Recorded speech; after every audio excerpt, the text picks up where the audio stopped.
परम सम्मानित principal of this institution Shri Jameel Ahmad ji और सभी उपस्थित सम्मानित अध्यापक साथी, अध्यापिकाएं, बहनें और उपस्थित दूसरे कर्मचारी अधिकारी स्कूल प्रांगण में और सभी हमारे प्यारे प्यारे बच्चों, सर्वप्रथम मैं आप सभी को एनुअल स्पोर्ट्स मीट और विद्यालय के सिल्वर जुबली दिवस के उपलक्ष्य पर आप सभी को बहुत बहुत शुभकामनाएं देता हूं, बधाई देता हूं, मुबारकबाद देता हूं। जैसे कि अभी छात्राओं ने बताया कि विद्यालय की स्थापना सन 2000 में हुई थी और अब 2025 यानी कि 25 वर्ष पूरे कर चुका है। आज से लगभग 28 साल पहले मैं इसी क्षेत्र में था तो मैंने देखा था कि इस इलाके में शिक्षा का स्तर बहुत नीचे था। सरकारी विद्यालय थे, उनमें अध्यापकों की कमी थी, आज भी है। लेकिन कुछ शिक्षाविदों ने, कुछ जागरूक साथियों ने, महानुभावों ने ये बीड़ा उठाया कि मेवात क्षेत्र में शिक्षा का स्तर किस प्रकार से सुधरे। उसके लिए एक ये स्कूल भी है जिसके संचालक मोहम्मद इस्राइल जी ने ये बीड़ा उठाया कि हम भी एक ऐसा संस्थान बनाएंगे, एक ऐसी इंस्टीट्यूशन बनाएंगे जिससे कि क्षेत्र के विद्यार्थियों को उचित शिक्षा का माहौल उपलब्ध हो सके और अच्छे टीचर उपलब्ध हो सके, अच्छा एनवायरनमेंट मिल सके उनको। और ये बोर्डिंग स्कूल की स्थापना की गई। यहाँ पर बताया जाता है कि 5-6-7 स्टेट से यहाँ पर बच्चे पढ़ रहे हैं और मेवात के से भी बहुत से बच्चे यहाँ पर पढ़ रहे हैं और सभी प्रकार की विधाएं, सभी प्रकार के कोर्स इस विद्यालय में करवाए जाते हैं। तो आपके इस क्षेत्र में इस विद्यालय का होना एक बहुत ही सौभाग्य की बात है।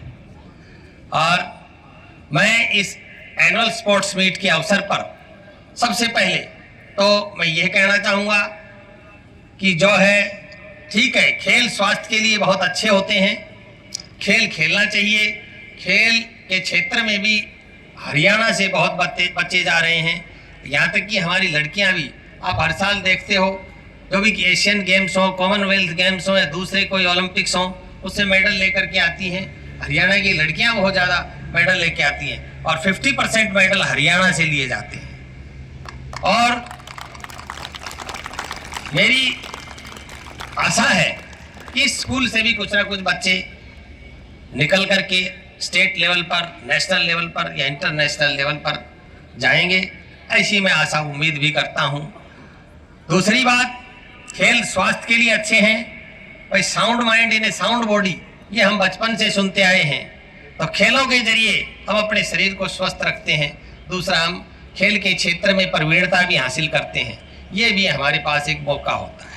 इस अवसर पर मैं सभी विद्यार्थियों को 1-2 बातें कहना चाहूँगा जो कि वो अपने जीवन में अगर उनको अपनाएंगे तो मैं मानता हूँ कि वो अवश्य कामयाब होकर के और बड़े इंसान बढ़ेंगे।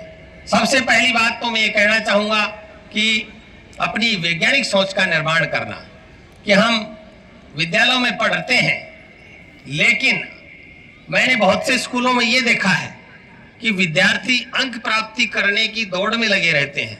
उनको 20, 30, 50% इस प्रकार से, ये बहुत से, मैं आपके विद्यालय की नहीं कह रहा हूँ, मैंने बहुत विद्यालयों में नोट किया है। यानी कि 11th में भी +2 का सिलेबस पढ़ाया जाता है, 9th में 10th का सिलेबस पढ़ाया जाता है। इस प्रकार से उनके नंबर अच्छे आ जाते हैं, लेकिन बच्चे कॉम्पिटिटिव एग्जाम में सफल नहीं हो पाते। तो इसके लिए जो पाठ है, जो लेसन है, जो चैप्टर जो कक्षा में लगाया जाता है, जिस स्तर पर लगाया जाता है, वो हमारे जो रिसर्च शोध संस्थान है, एनसीईआरटी है, एससीईआरटी है, उनके द्वारा निर्धारित होता है।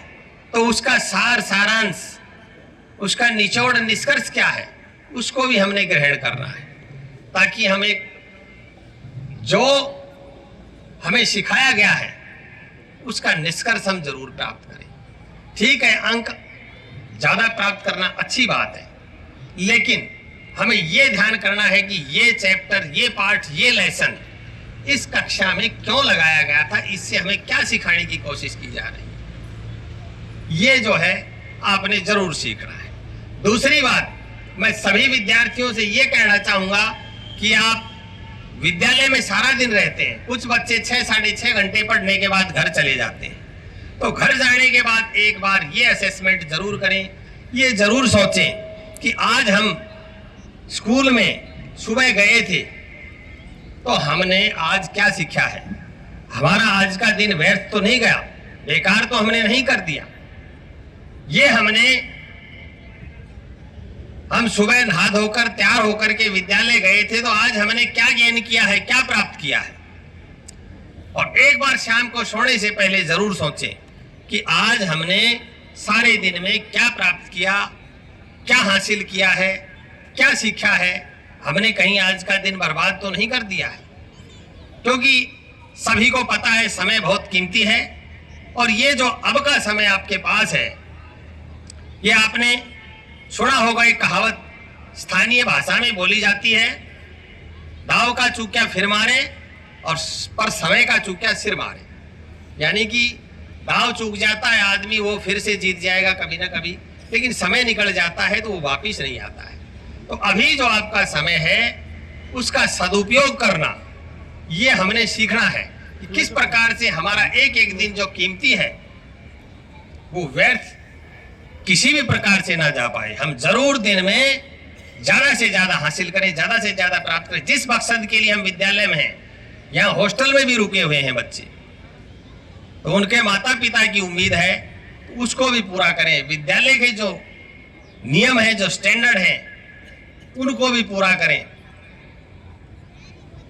इसके बाद एक बात मैं और कहना चाहूंगा, स्वास्थ्य हो गया, आपने एक बार असेसमेंट स्कूल के बाद करना है, एक बार सोने से पहले करना है, एक वैज्ञानिक सोच का निर्माण करना है। दूसरा, सबसे आखिरी बात यह है कि हमने एक इस प्रकार की सोच अपने अंदर बनानी है कि हम किस प्रकार से देश, दुनिया, समाज, प्रकृति, पर्यावरण, इसके लिए, इनके संरक्षण के लिए, इनके विकास के लिए एक उत्तम नागरिक किस प्रकार से बन सकते हैं।